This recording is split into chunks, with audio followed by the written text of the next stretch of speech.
Let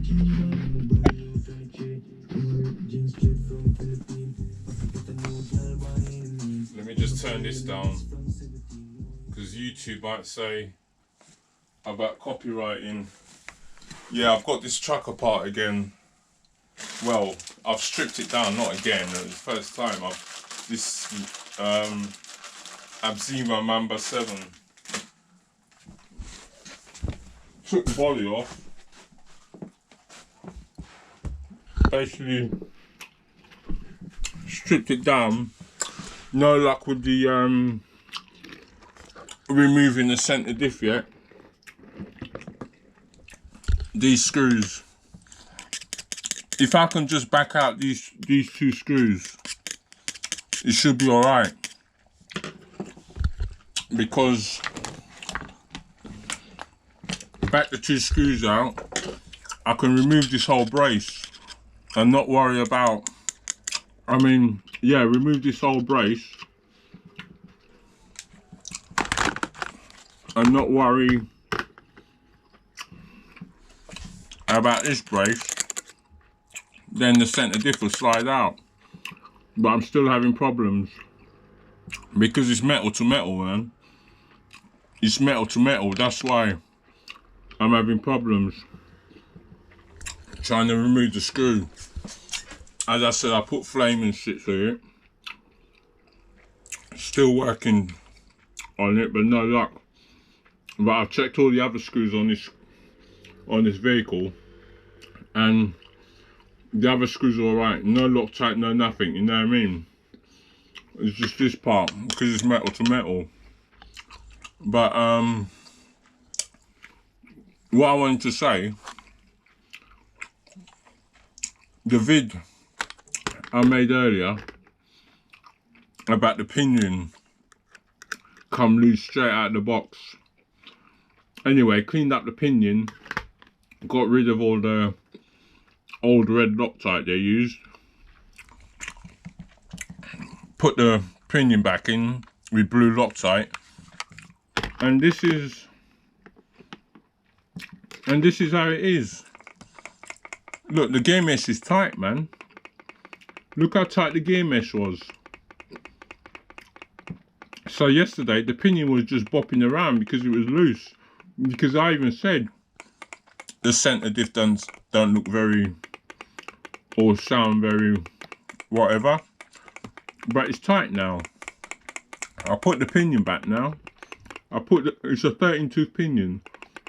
I'll put the 13 tooth pinion on now, and it's tight, man. It's tight. That's too tight, man. If I was to take it out and run it like this, I'll be stripping the pinion and stripping the spur gear as well. That's too tight, man. You can't even hear the rock. You could hear the rock there. It's tight, man. But luckily, as I said, no other Loctite. I ain't come across any other Loctite. I'm struggling with screws. These top screws, they're loose. So I might have to put some Loctite on it. It's loose. So on the motor mount assembly is loose. So if I can back this, if I can, surely this mesh is not supposed to be like this, man. I don't think the mesh is supposed to be like that, man. It's too tight. Too tight a mesh.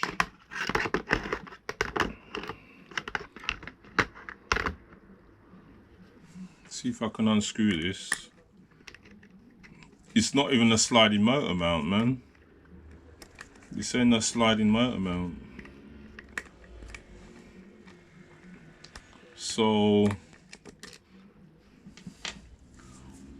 but I managed to get the front diff apart with no problems, and I've got the diff there. Back the screws out, put a bit of flame to it to remove any thread lock, and Yeah, how would you mesh this up? Oh, it slides out. Oh, it is a sliding one. It's a sliding one, so you can put... Would you be able to fit bigger pinions? Yeah, you can. It's a sliding one, man. It slides out. That's all right. That's handy. Sliding motor mount. Yeah, as I said, it's a 13-tooth pinion on there at the moment. So, yeah, it should be about there. Look. Come on, Absima, man. Come on. And they're a German company as well. Come on, Absima. Come on. See? Should be like that, man. Jeez. Anyway, I got the front diff here. Hopefully. Oh, for fuck's sake. Fucking butterfingers, man. Fuck.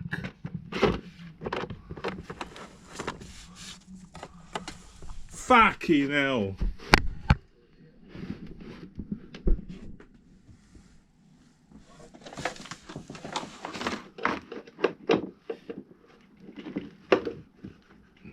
Fuck's sake.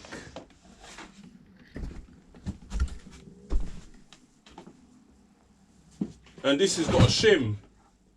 There's a shim on this fucking diff as well, man. I don't want to lose a shim. The fucking butterfingers just drop the fucking thing, man, on the fucking floor. Fucking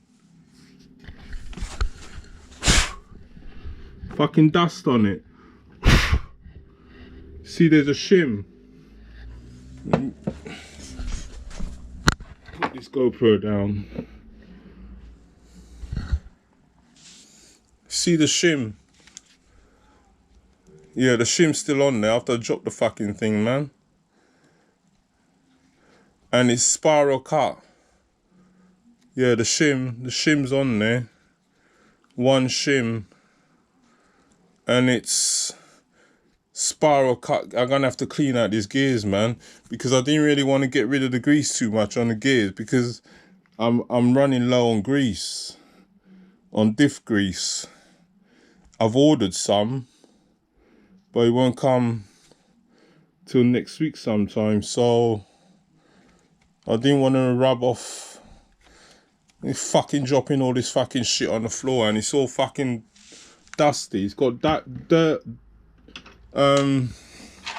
fluff on it. Fucking joke. Anyway, right fucking key for this fucking shit, man. Fuck's sake. I didn't want to make this video too long. Sorry about the swearing and shit, man.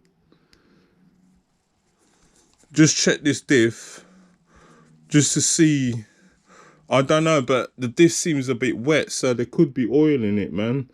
If there's oil in this front diff, I won't bother too much about removing the center diff, but I still need to loosen those two screws just in case the center diff blows out and I need to get to the center diff to replace.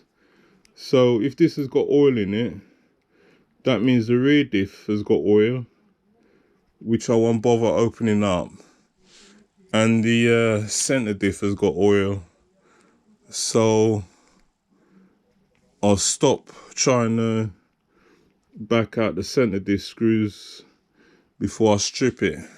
But as I said, I might take this truck to the local hobby shop anyway and get them to try and remove the two screws on the center diff at the bottom of the chassis. Has it got oil? Has it got oil? It's wet. It seems like it's got some kind of oil, but it's not full up to the rim. It's not full to the rim. You know what I mean? It's got oil, but it's not full up.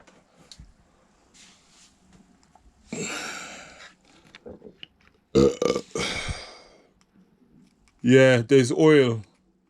There's definitely oil in it. Yeah. So that means there's oil in the... I might just fill up this front diff with oil. But on the manual, he doesn't even state there's oil in the diffs, or as I mentioned, I even checked the shocks. He didn't state there's oil pre-assembled in the shocks. You know what I mean? It's just a plain manual. I mean, it looked thick because that's because it's in different languages. That's why the manual looked thick and whatnot. And Absima, they're a German company. Yeah, they're a German company. So, yeah. So I can carry on now. Fitting. I'll put this front diff back together. See, I removed the front diff and that, you know what I mean? You removed the bumper. And whatnot, blah, blah, blah. And yeah, and the motor is quite a big motor. It's a 4282 can motor. 2000 kV motor, isn't it? So, you know what I mean? Turn this fucking video off, man. Don't want it too long.